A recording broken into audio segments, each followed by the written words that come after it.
지진이 발생하다. 지진 발생하고 몇 분 후에?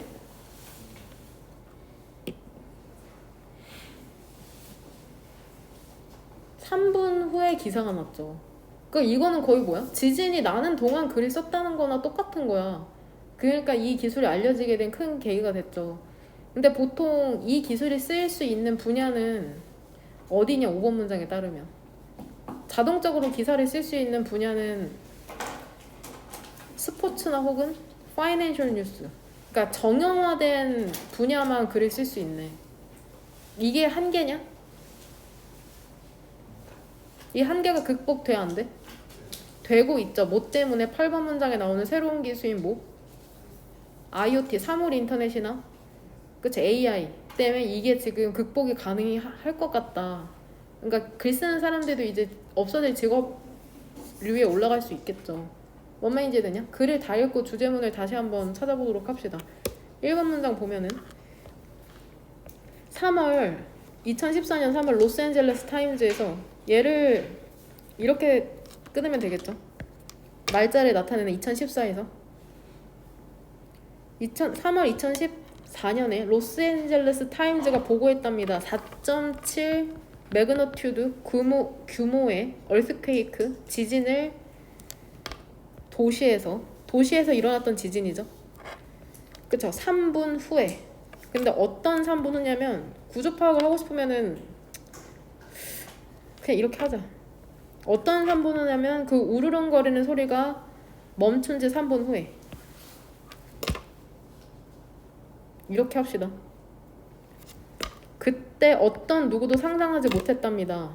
뭐를 상상하지 못했냐면은 뉴스 이야기가 쓰여질 거라고 상상하지는 못했대요. 로봇에 의해서. 주절의 주어는 노원. 하지만 그 정보 있죠. 어떤 정보냐면은 보고가 되었던 정보 있잖아. 이거 이번 문장도 이해하기 어려울 텐데 일단 구조적으로 보면 인포메이션의 동사는 뭐야? was죠. 여기서 이제 동그란 거로 묶이고 일단 구조적으로 먼저 보면 지금 인포메이션 수식해주는 동그란 괄호 안에서 시제가 뭐야 얘? 과거 완료 뭐야?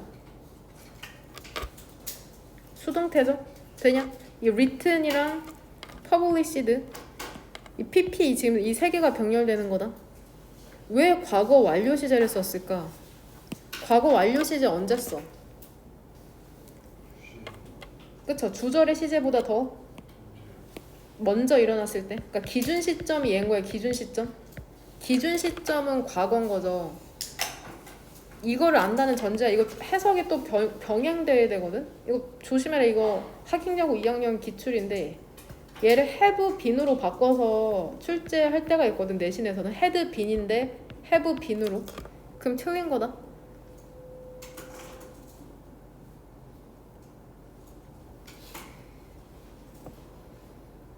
이번 문장 해석을 보면은 직역할게. 직역 나는. 하지만 그 정보 있죠. 근데 어떤 정보냐면은 nobody니까 어떤 누구에 의해서도 보고되지 않은 정보죠.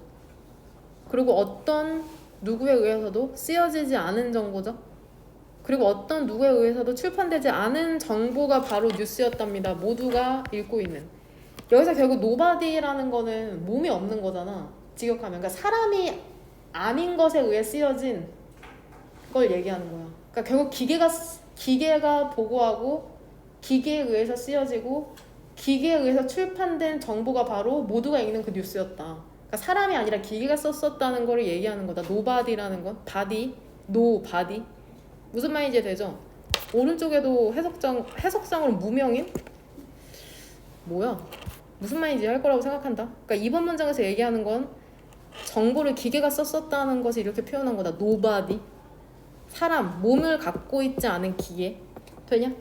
그때 이후로 그러니까 그 지진 이후로 진도 4.7 진도의 지진 이후로 많은 뉴스 조직체들이 즉 언론사들이 전 세계에 있는 embraced 포용했죠. 받아들였죠. 자동화된 뉴스 쓰기 기술을. 뭔 말인지 되죠? 이 타임즈라는 신문사가 어떻게 이렇게 기사를 빨리 낼 수 있었는지 때문에 그 기술이 소문이 났겠죠. 근데 그 시스템 있잖아.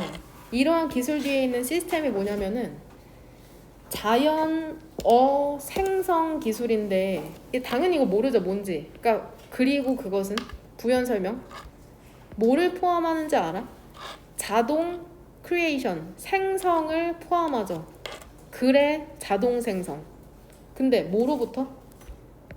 디지털 구조화된 데이터로부터. 그러니까 원래는 숫자로 돼 있거나 혹은 어떤 정형화된 데이터인데 그걸 이제 글로 자동적으로 글로 만들어내는 기술인 거죠.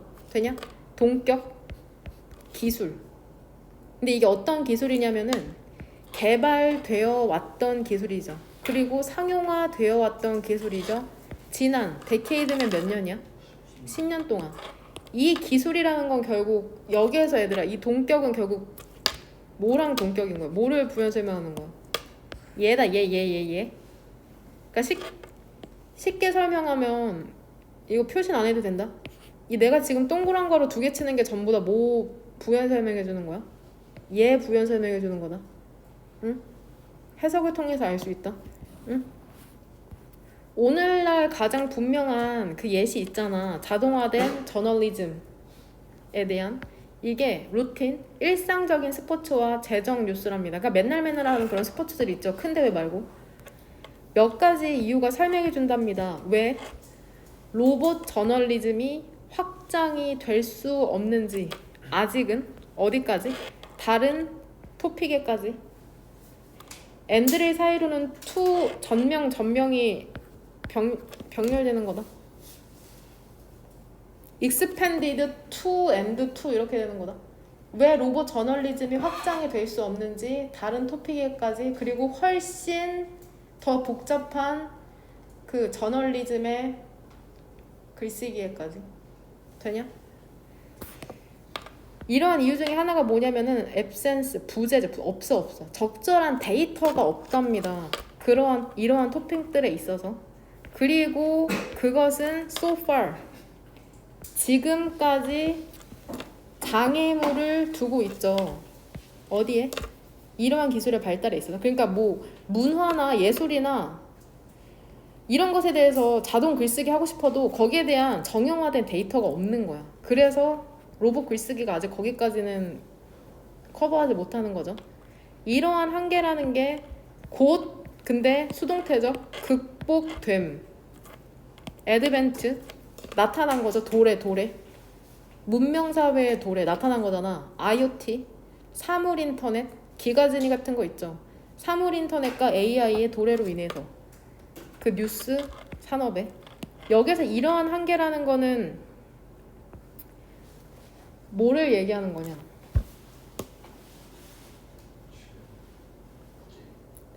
그쵸. 뭐 그 앱센스라고 봐도 되고 베리어라고 봐도 될 것 같아요. 이 두 개 여하튼 얘 문장 삽입 문제로 나오면 이 둘 중에 하나로 보시면 됩니다.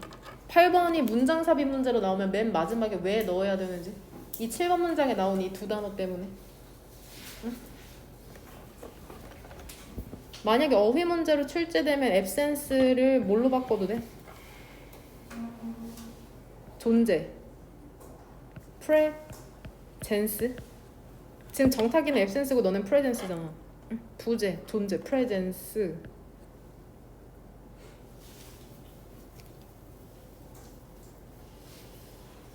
일단은 가장 중요한 토픽인 뉴스랑 그 기술이 들어가야 되니까 주제문 몇 번으로 고를 거야?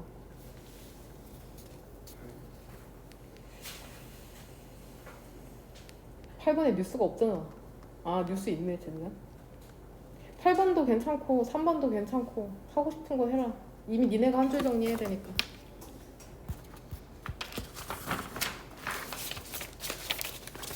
아우 어려워. 이해했나? 언어 결정론? 이거 별표 2개. 이거 지원이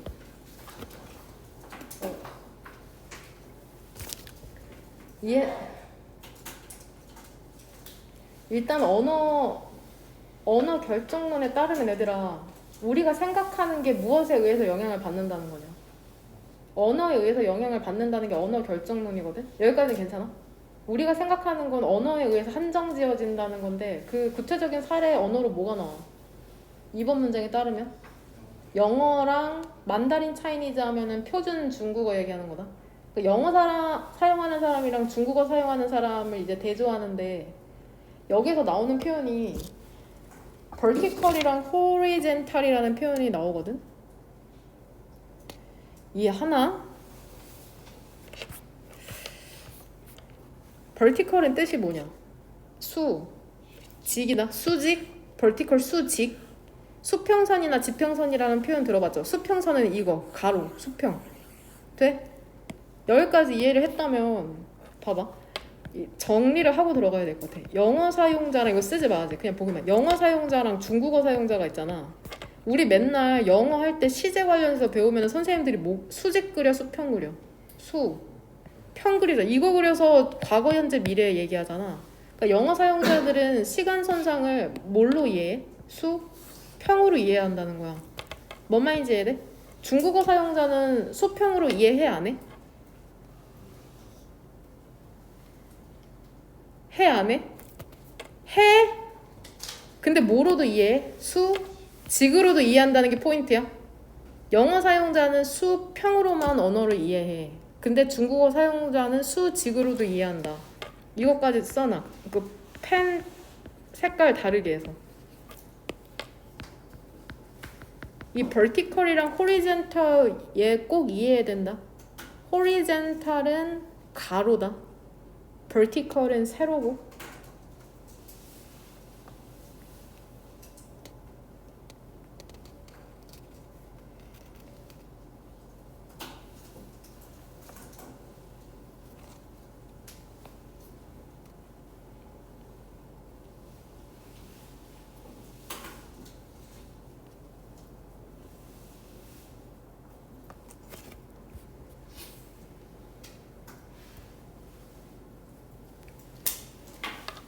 언어라는 게 인디드도 얘 강조거든. 진짜 영향을 미쳐. 방식에 우리가 생각하는 방식에 영향을 미치거든. 이게 뭐냐면 즉 개념이죠. 뭘로 알려진 개념이냐면 언어 디터미니즘, 결정론으로 알려진 그러한 개념이랍니다. 한 가지 최근에 데몬스트레이션, 그러니까 실제 사례를 데몬스트레이션, 한 가지 최근에 실제 사례 있죠. 이러한 현상에 대한 차이를 포함하거든. 방식에서의 차이죠. 근데 어떤 방식이냐면 영어 그리고 만다린 차이니즈 하면은 표준 중국어다. 아마 북경에서 사용하는 게 아마 표준 중국어일 거예요. 영어와 표준 중국어 스피커 사용자가 얘기하고 시간에 대해서 얘기하고 생각하는 방식에서의 차이를 포함한답니다. 여기에서 디스 페노메논은 뭐냐? 이 현상은 어떤 현상이야? 언어 결정론이라는 이 현상. 젠장. 일단 계속 쭉 읽자. 이제 구체적으로 이제 나오겠죠. 뭐가 다른지. 영어 사용자들은 얘기하는 경향이 있답니다. 시간에 대해서. 유징부터 무슨 거로?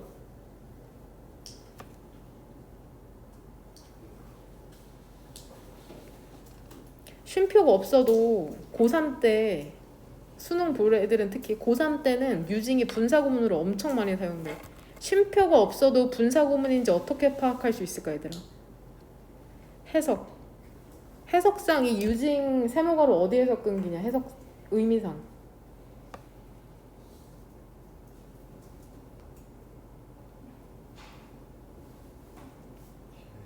그쵸? 디멘션. saying부터도 무슨 가로로 묶으면 될 것 같아. 세모. 되냐?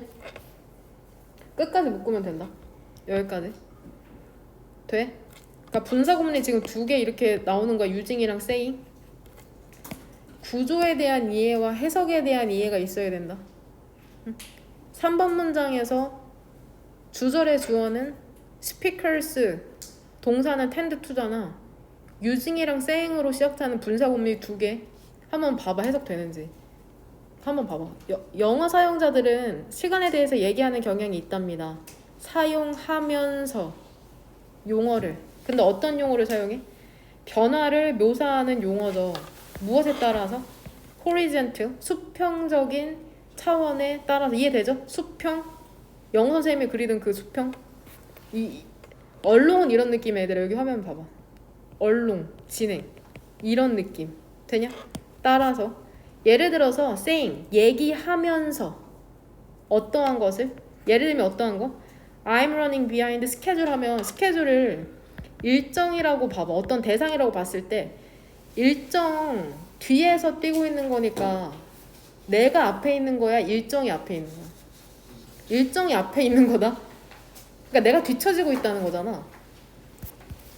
여기 봐봐. 이거 그리지 않아도 돼. 스케줄이 여기 있잖아? 그럼 내가 여기 있으니까 뒤처지고 있잖아. 일정이 먼저 가고 있으니까 뒤처지고 있다는 거고. 뭔 말인지 되냐? 그 다음에 don't get ahead of yourself. 너 자신을 ahead of 하면은 뭐뭐 앞에거든. 뭐뭐 앞에. 뭐뭐 앞에니까 너 자신을 앞에 두지 마라. 그러니까 너무 앞서 생각하지 마. 그러니까 수평적인 걸로 뛰는 거로 생각하잖아. 수평적인 걸 위아래가 아니라 좌우로 생각하잖아.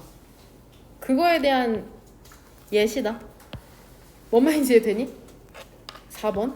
반면에 표준 중국어 사용자들은 또한 시간을 수평적인 용어로 묘사하긴 하거든. 근데 이것도 참 언커먼하면 흔하지 않은 거야. 그러니까 드문. 잘 생각해봐. 뭘 잘 생각하라는 건데.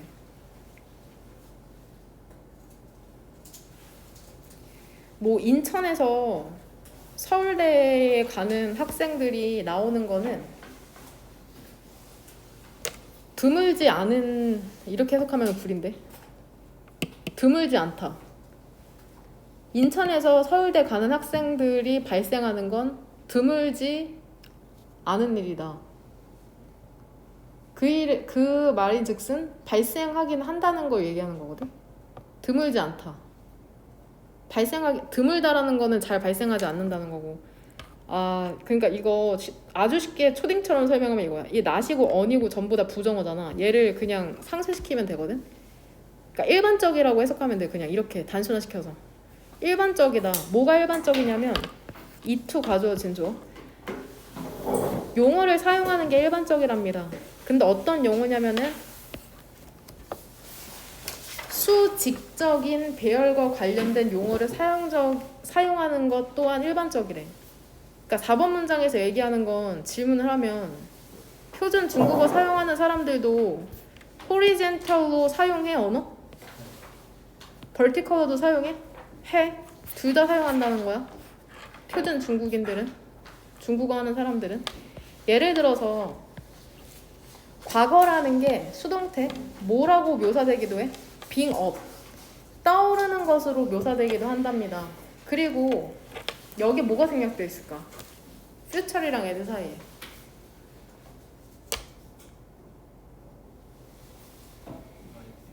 그쵸? might be described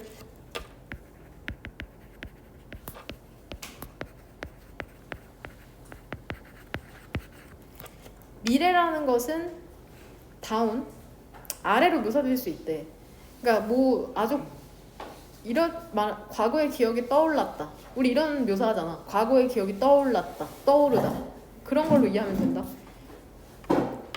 뭐라고 밝혀졌냐면은 이러한 차이 있죠. 언어에서의 차이라는 게 무엇으로 translate into 무엇으로 이어지다.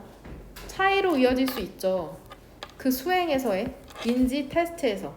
근데 이 인지 테스트가 설계가 됐거든. 측정하기 위해서 얼마나 빠르게 개인이 인지할 수 있는지 템포를 시간의 관계에 대해서. 그러니까 어떤 시간을 빨리 인지할 수 있는 그런 테스트가 있었나 봐. 나 구체적으로는 모르겠어 뭔지. 이거 100% 이해하기 힘들어. 7번.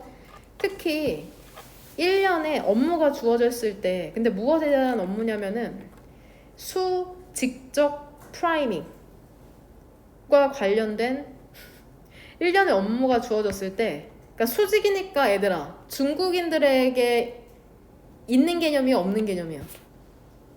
있어? 있는 개념이야? 그러니까는 표준 중국인 사용자들이 더 빨랐다는 거야. 인식하는 데 있어서 시간상의 관계를 그 달 사이에. 그래서 어떤 테스트인지 우리 모른다. 여하튼 중국인들이 더 빨랐다는 거야. 수직의 개념이 있기 때문에.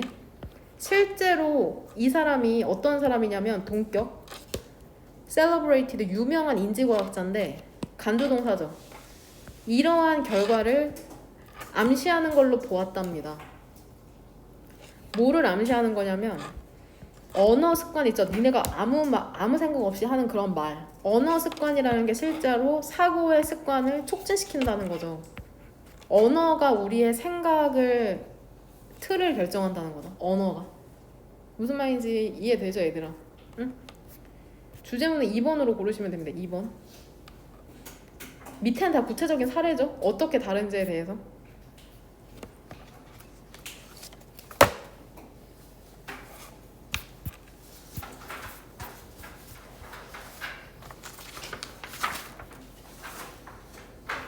이 지문도 참 더럽죠.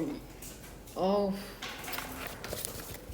그러니까 그 애들아, 우리 그 영어 배울 때 가장 어려운 게 시제잖아. 영어가 변태 같죠. 과거일도 대과거로 나눠버리잖아. 우리는 그딴 거 없잖아. 과거면 전부 다 과거고.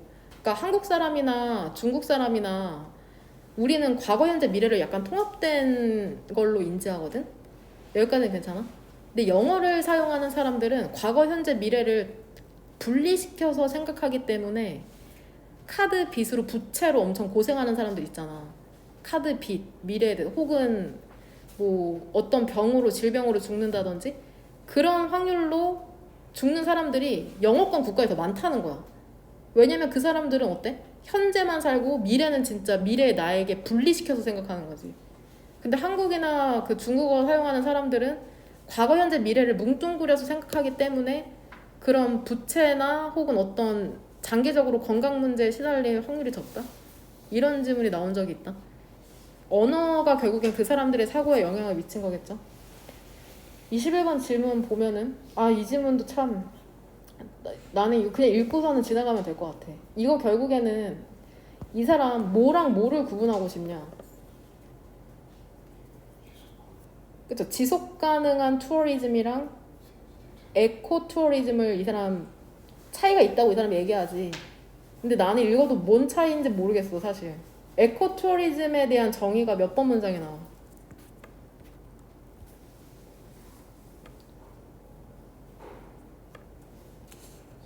4번이죠. 4번. 4번에 씁시다. 생태관광 정의. 근데 이게 사실 그냥 나는 에코 투어리즘이라고 할 거다. 생태 관광이 아니라. 투어리즘은 관광이다. 관광. 투어리즘. 서스테이너블 투어리즘은 몇 번 문장에 정의가 나오냐. 몇 번 문장부터. 6번이죠. 그러니까 in contrast라고 연결로 나오죠. 대조적으로. 지속 가능한 관광의 정의.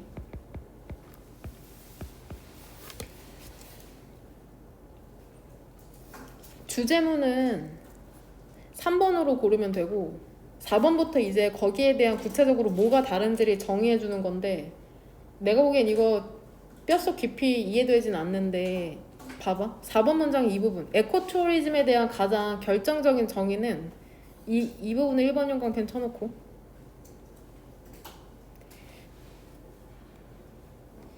그 다음에 그 서스테이너블 투어리즘의 가장 직접적인 정의는 이 부분이라고 나는 생각하거든. 이 부분. 이 맨 마지막 7번 문장에 그 대시 오른쪽 이 부분에 1번 형광펜. 이 부분이 가장 잘 설명한다고 생각하고서 한번 글을 빠르게 읽어보도록 합시다. 1번 문장부터 보면 인정하고 받아들이는 거 있지. 그 중요성에 대해서 성취하는 것의 중요성이죠.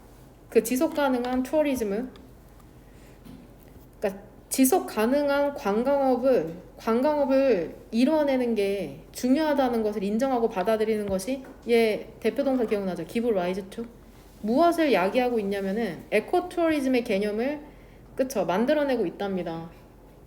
야기하고 있답니다. 뭔 개소리인지 읽어 그냥.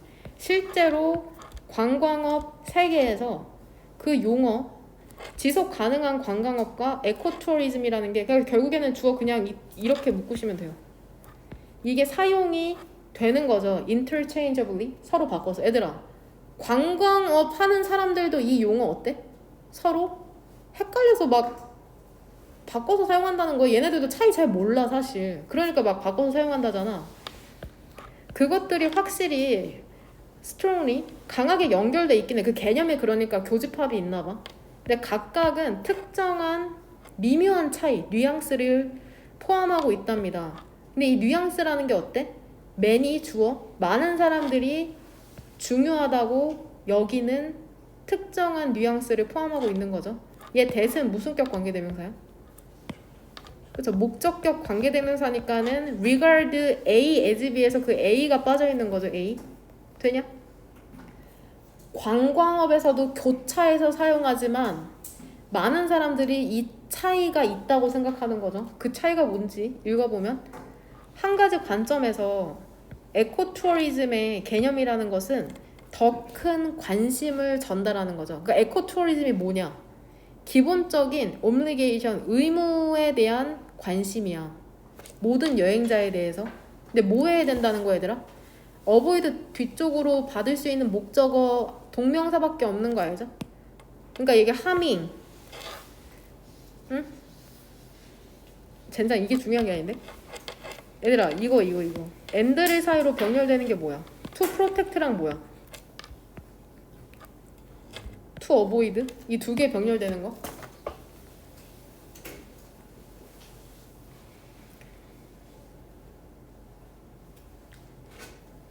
그러니까 에코투어리즘의 개념이라는 것은 더 큰 관심을 전달하는 거죠. 기본적인 의무에 대해서 너네 모든 여행자에. 근데 뭐 어떤 의무냐? 피해를 끼치는 걸 뭐 해야 돼? 어보이드? 피해. 그리고 실제로 뭐 해야 돼? 보호해야 돼. 모든 장소를 그들이 방문하는. 그러니까 환경 보호네. 에코투어리즘 환경 보호. 여행 갔을 때 환경 해치면 안 된다. as such 따라서 에코투어리즘은 매우 value laden 가치 판단이 개입되어 있답니다. 내적인 의미에 있어서. 와닿지 않아. 그냥 읽어. 좋은 말이구나. 즉 개인 여행자들이 책임을 받아들여야 된다는 거야. 그들의 행동에 대해서. 그리고 그것은 여기서 그 행동 얘기하는 거야. 그 행동의 영향력에 대해서. 그러니까 산 타러 가면은 뭐 나무 꺾지 말고 꽃 꺾지 마라. 이런 게 에코투어리즘인가 본데. 6번 대조적으로 용어 Sustainable Tourism은 뭐를 전달하냐면 더 기능적인 사회의 의무 확실히 하기 위해서죠. 조건을. 근데 어떤 조건? 이게 필수적이거든. 유지하는 데 있어서 물리적인 환경을 얘들아 어떤 상태로 유지시켜야 돼? 보존된 상태로. 근데 이거 누구를 위해서 그러는 거야? 그쵸. 퓨처 제너레이션 미래 세대를 위해서. 그러니까 좀 더 대의적인 명분이 크네. 서스테이너블 투어리즘은 이러한 조건이라는 게 단순히 돈, 경제적이거나 정치적인 그러한 디멘션 차원이 아니랍니다. 대시 오른쪽 인식하는 거죠. 인지하는 거죠. 뭐를 인지하는 거야? 바람직한 가치와 좋은 의도라는 게 뒷받침돼야 된다는 거야. 하드 캐시, 현금과 터프 디시전, 힘든 어려운 결정력에서. 그러니까 약간 능동성에서 보면 얘들아, 능동성에서 보면은 4번이랑 아니 생태관광이랑 지속가능한 관광 중에 뭐가 좀 더 적극적으로 행동해야 될 관광인 거 아니야? 에코투어리즘이랑 서스테이너블 투어리즘 정의를 보니까 뭐가 좀 더 능동적이고 적극적으로 참여해야 될 것 같은 느낌이야? 서스테이너블이죠. 돈까지 써야 된다잖아. 힘들더라도 결정해서 지켜야 된다는 거야. 에코투어리즘은 그냥 그거잖아. 관광 갔을 때 자연 해치지 마라가 에코투어리즘이고. 뭔 말인지 되냐?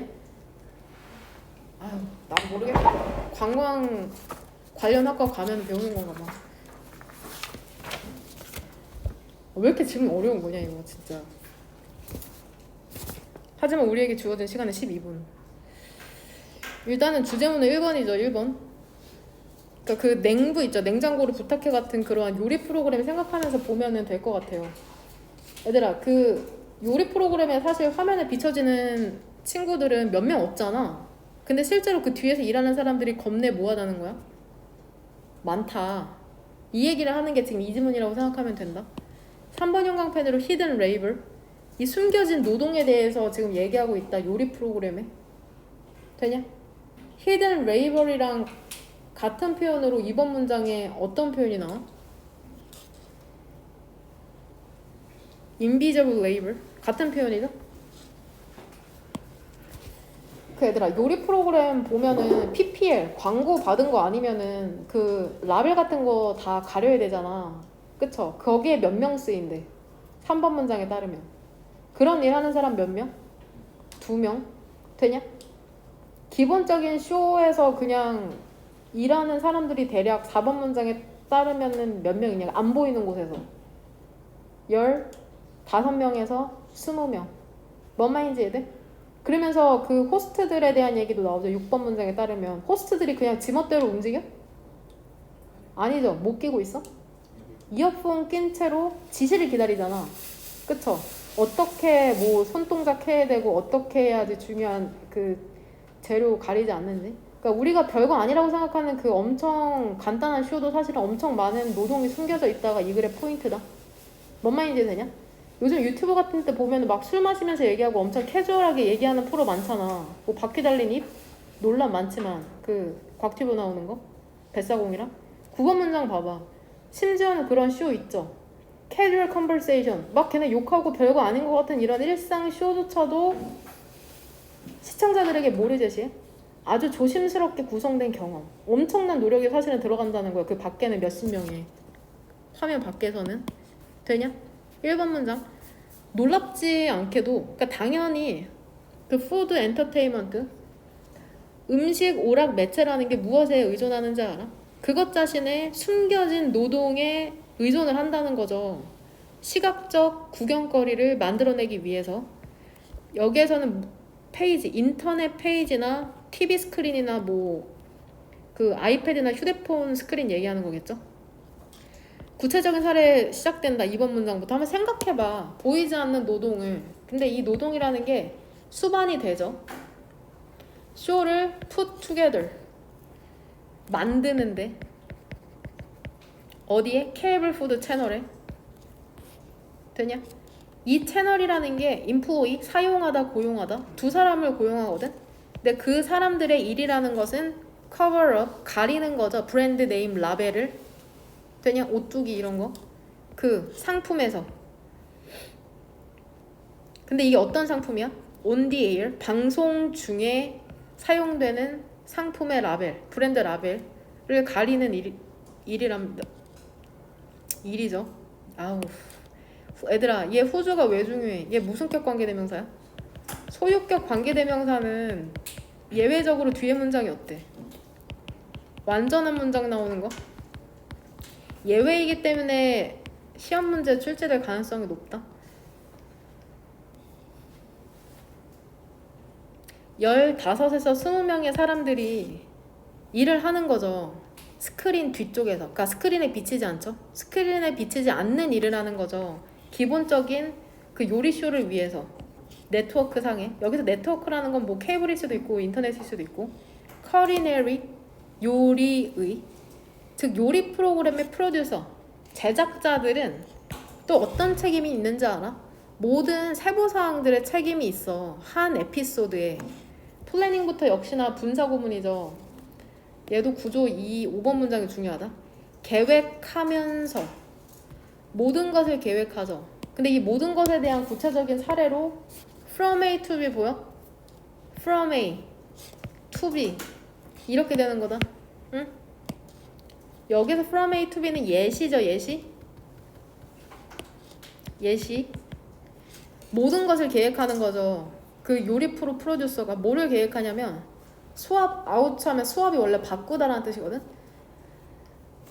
단계별 교체물이라고 해석이 나오긴 하는데 뭔지 모를까봐 동격으로 부연 설명해서 이게 뭐냐면 레시피의 예시들이죠. 다양한 단계에 있어서 요리 만드는데도 각각 단계가 있잖아. 썰기, 끓이기 뭐 그런 거. 레시피의 단계 예시들이거든. 이 수압 아웃이라는 게 다양한 단계에 있어서 완성에 대한. 근데 이게 보여지거든 방송에. 그리고 뭐까지? 얘 의문사다. 와 어떤 재료가 필요로 컵보드, 찬장이나 냉장고 안에 비동사 있을 필요가 있는지에 이르기까지.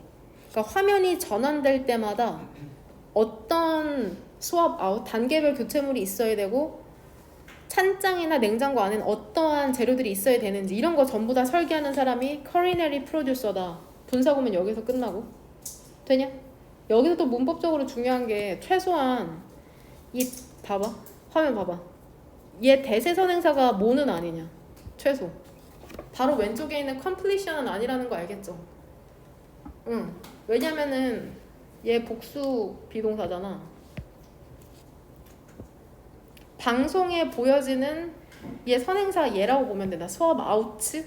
얘 복수라서 여기 S 붙은 거다. 응? 많은 호스트들이 있죠. 케이블 푸드쇼의 호스트들이 작은 이어폰을 끼고 있답니다. 테이핑 녹화하는 동안에 그들에게 주어지죠. 지시가. 예를 들면 어떤 지시가 주어지냐면은 어디에 그들의 손을 두어야 할지까지 지시가 주어지는 거야. 되냐? In order to, so as to 알죠 얘들아? 뭐뭐 하기 위해서잖아. In order to, so as to도 결국 투부정사거든? 그러니까 부정하려면은 투부정사 왼쪽에 납 붙인 거 조심해라. 장문할 때. 그들에게 지시가 주어지는 거죠. 예를 들면은 어디에 그들의 손을 두어야 할지 가리지 않기 위해서죠. 되냐 재영이? 주요한 인그리디언트 그 재료를 되냐? 여기서 대인은 누구냐? 대인은 누구에게 그러한 지시가 주어지는 거냐? 그쵸? 매니 호스트 순서 배열할 때 응? 동시에 그들은 모두 해? 요리도 하고 왓칭 지켜보고 있기도 해야 되죠. 지시를 그 스튜디오의 감독으로부터 뭐에 대한 지시를 기다려야 되냐면 위치에 얘들아 의문사다. 의문사 어떤 카메라를 페이스 봐야 할지에 대한 감독의 지시를 또 지켜보고 있는 거죠. 엄청 똑똑해야 할 수 있는 일인가 본데 역시 방송은 아무나 하는 게 아니야. 심지어 그 쇼 있죠. 제시되는 쇼 있잖아. 그냥 일상적인 대화로 친구들 사이에 유튜브에서 생각하는 그런 거조차도 시청자들에게 조심스럽게 구성된 경험을 제공을 하는 거죠. 그러니까 엄청난 조심스럽게 구성됐다는 것 자체가 뭐야? 엄청난 히든 레이버가 있다는 거야. 실제로는 조심스럽게 구성됐다는 것 자체가 뭔 말인지 이해되죠? 장문할 때 이런 부분 조심해라. 국어 문장에 수동태 약하면 이런 거 전부 다 2번 영광펜 쳐놔라. 내가 전부 다 일일이 치지 않아도 되냐?